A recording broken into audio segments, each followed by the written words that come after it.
Okay, let's jump right into this explainer. Have you ever noticed how certain people just seem to enter your life at the absolute perfect moment? Almost like they were, sent on purpose? Well, today we're diving into a really profound Buddhist philosophy that suggests absolutely no encounter in our lives is an accident. Seriously, none of them. Whether someone shows up as a gentle guiding light or a total hurricane that shakes up your world, every single relationship, every hello and every goodbye actually serves a very specific cosmic purpose. So what if every person you meet is literally a piece of a grand puzzle? I mean, we're so used to looking at random encounters as just luck or coincidence, right? But what if we completely reframed that perspective?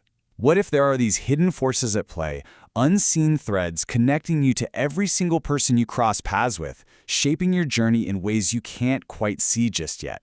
To really wrap our heads around this, we first need to look at a foundational concept called dependent origination. Basically, this is the Buddhist principle that nothing exists entirely on its own. We are all interconnected by these unseen threads. Imagine two totally separate leaves floating down a river. Even though they look like they're on completely different journeys, an unseen current is eventually going to guide them toward the exact same bend in the water. In the exact same way, invisible forces are drawing people into your life by design, definitely not by accident. And these unseen threads, they usually show up as karmic connections. Come on, we've all had that moment where you meet a complete stranger and just feel instantly, unexplainably familiar with them, right? Well, Buddhism teaches that our souls are actually bound by ties and actions across multiple lifetimes. Meeting them again right now in the present is kind of like hearing a bell ringing across lifetimes. The initial sound might have faded a long time ago, but the vibration, it still echoes, pulling you toward the souls you still have some unfinished business with. Now, what's really fascinating here is that Buddhism doesn't just say, hey, everyone's connected. It actually categorizes the specific characters who enter our lives into three distinct, powerful archetypes. Because, as you've probably guessed, not everyone is meant to play the same role in your story. First up, we have the wind souls. These are the folks who drift in unexpectedly, just briefly shifting your perspective before passing right on through. Then we have the fire souls. Oh, these guys are intense. They often bring pain, heartbreak, or conflict, but their purpose is absolutely crucial. They burn away your illusions and your weaknesses. Finally, we have the mountain souls. These are your anchors. They provide that steadfast, unwavering support. And here is the real secret. You actually need the painful fire people to forge your strength. Without them, you literally wouldn't have the discernment to recognize the mountain people when they finally arrive. In our day-to-day lives, these archetypes usually manifest as two types of guides. You've got your teachers, who welcome you with open arms and offer gentle lessons in empathy and compassion. And then, you've got your testers, the ones who just block your path and frustrate the heck out of you. But here's the thing, those people who test your boundaries the hardest, they are often your absolute greatest guides in disguise. Because without the testers, your patience, your strength, and your resilience would stay completely unrefined. So the huge takeaway here is this. When you find yourself stuck in one of those repetitive, super painful relationship patterns, the same arguments, the same heartbreaks over and over, don't just sit there dwelling in resentment. Instead, ask yourself this incredibly empowering question. What is this person teaching me that I failed to learn before? By just asking that one thing, you completely transform your pain into a stepping stone for massive growth. Let's shift gears for a second to a really fascinating change in perspective. Think of your life as a giant hall of mirrors. The idea here is that every single person who deeply irritates you or profoundly inspires you is actually just a still pond reflecting your own inner world right back at you.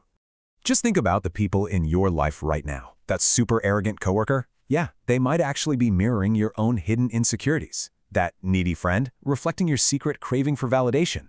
The distant partner might just be echoing the emotional walls that you yourself built up. But hey, it works for the positive stuff too. When you admire a totally courageous stranger, you're actually just recognizing your own untapped bravery. When we understand that we project our unresolved wounds and our hidden greatness onto others, we completely reclaim our power to look inward. And this brilliantly illustrates exactly why both the right and the wrong people are essential. Think of yourself as a block of marble being sculpted. You absolutely need the water, those gentle souls who nurture and sustain you. But peace alone doesn't actually transform you, right? You absolutely need the chisel too, those harsh, unyielding people who break your heart or challenge your ego, because it is the chisel that carves away all those illusions and finally sculpts your true self. All right, now we are getting to the real emotional heavy lifting of this explainer. The art of letting go. Look, understanding why people enter our lives is really only half the puzzle. We also have to learn how to release the people who have already served their purpose. Because, let's be honest, clinging to them, it only creates suffering. Human connection is literally like water. The tighter you close your fist to grip it, the faster it just escapes right out of your grasp. Or imagine walking on a beach and collecting delicate little shells. If you clutch way too many of them out of pure attachment, what happens? They crack and crumble in your hands. Trying to possess relationships simply destroys their natural beauty. Letting go isn't losing, it's liberating. Which brings us to what Buddhist philosophy considers the absolute highest form of love, metta. Metta is loving kindness that seeks absolutely nothing in return. Zero. It is free, it's unpossessive, and it comes completely without expectation. When you practice metta, you literally break yourself out of the trap of making your own happiness dependent on how other people act or whether they decide to stay. To really visualize metta, picture loving someone the way a little bird lands softly on your open hand. It offers its beautiful presence without asking for a single thing, and is completely free to stay or to fly away whenever it wants. It's love without chains, without conditions. Ultimately, the greatest strength in any relationship lies in giving someone the complete and total freedom to be exactly who they are, not who you need them to be. And this whole flow of love, it's basically part of a universal cycle of give and take, very much like the rhythm of your own breathing. I mean, you can't just exhale forever, right? Step one is the inhale, allowing yourself to actually receive help and love without feeling guilty about it.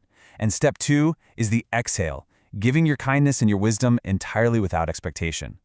Hoarding love or refusing to let anyone help you totally disrupts this natural, necessary flow of life.